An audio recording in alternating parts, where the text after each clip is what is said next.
We're back. It's Kop Talk. Larry Levin here from the Jewish Light. Bob Cohn here from the Jewish Light. Our producer, managing editor, Mike Sherwin from the Jewish Light.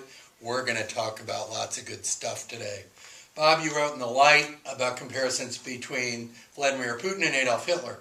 Hillary Clinton's also made the same comparison. No one likes Putin. Let's get that off the table. Right. He's awful. What I'm more interested in is a suggestion that the West could have done more here. Wasn't the West, in fact, trying to dislodge Ukraine from Russian control? Isn't that kind of how this current episode got started, with enticements from the European Union and the U.S. that led to a populist uprising that ousted the Russian puppet president from the Ukraine? Well, certainly those are all true facts, but I think that the European Union was, both the United States and European Union did a little bit too little too late. I think that their encouragement for Ukraine to sign the deal was a little bit tepid at first. And I think that there's a general pattern of perceived unwillingness to back up our words with strength that is part of a pattern that encouraged Putin to follow Hitler's playbook.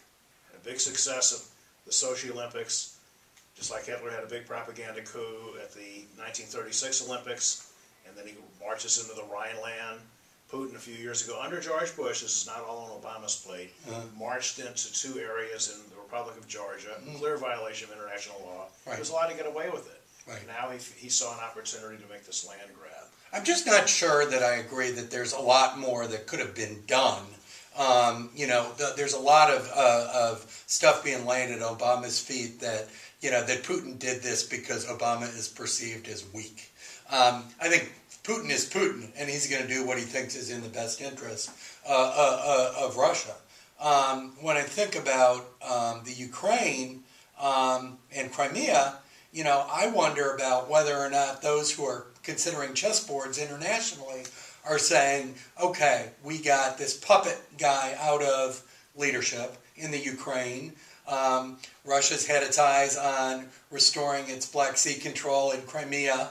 That's a trade-off we're willing to take. I mean, do you think diplomats have had any sorts of discussions like that behind the scenes? First of all, Russia already has the Black Sea. They do. And that was cemented in a deal that was reaffirmed in 1994 in exchange for Ukraine giving up its nukes. The Russians agreed in writing not to alter the status quo. Right. Also regarding the precise... But they certainly get more coastline here with Crimea. They would, certainly. Yeah. And now there's talk that the Crimeans' first choice would be to quote-unquote go independent. That is what they're saying now. That's another device used during the 1930s and 40s by Hitler.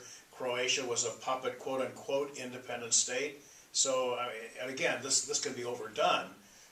I'm not sure that Putin would have been as willing or as brazen in going into Ukraine. Let's say if a guy like John McCain was in the White House. Right. And people might think that he would be trigger happy and station troops all over the world in every trouble spot. But I think that Putin did sense, especially after the failure of the United States to make good on its threat to use military force after the crossing of the red line on chemical weapons. And we turned the whole thing over to Russia, which has a seaport in Syria as well. So I think all of these are interconnecting pieces. Interesting.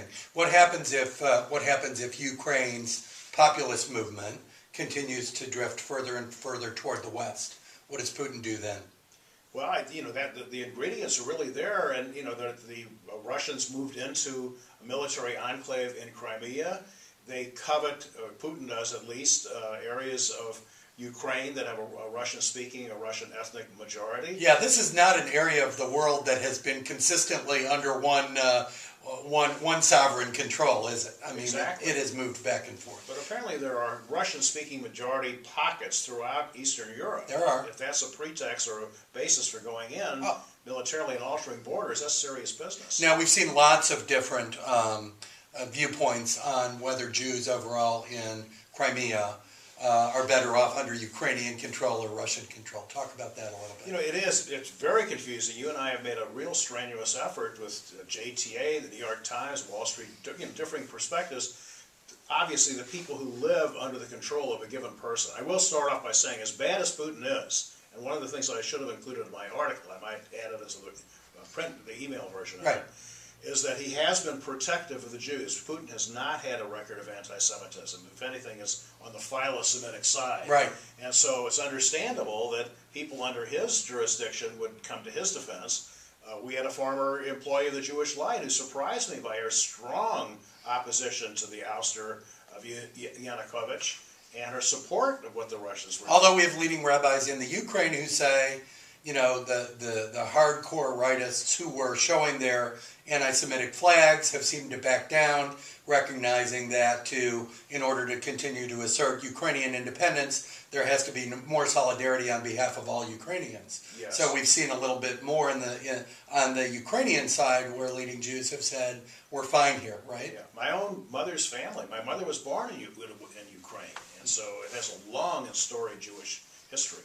As we know from unintended consequences in the past, predicting which place would be better for Jews is almost impossible. Absolutely. Let's talk about Iran. That's heating up again. Also, what appeared to be Iranian missiles headed for the Sinai were speculated to be for Hamas forces in use against Israel. And of course, Iran denied that this was the plan, even tried denying it was their missiles, correct?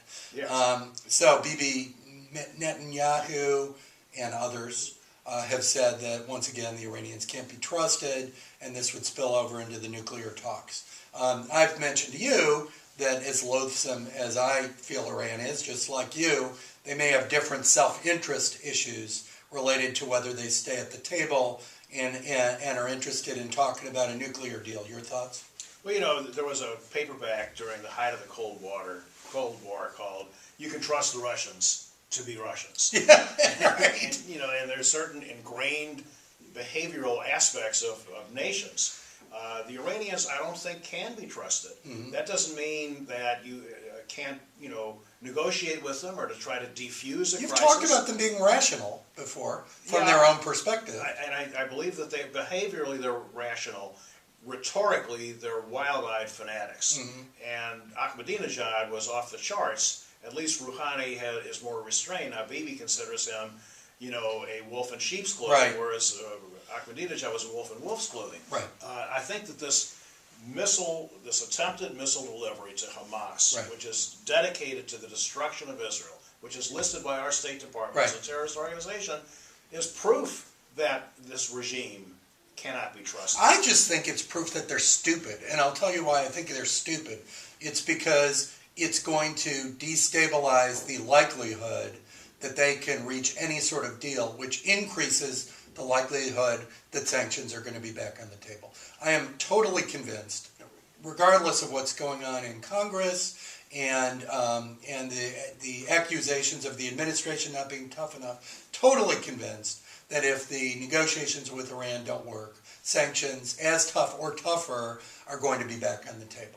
Yes. And if you look at what Iran has gained from the relief of sanctions, it really hasn't been huge. There have been some, yes, but not huge. Their economy isn't going to get back on track if the sanctions get reinstituted 6 months from now. So I just think the missile move is a boneheaded move because I think it pushes them away from having any likelihood of success with respect to their economic position improving.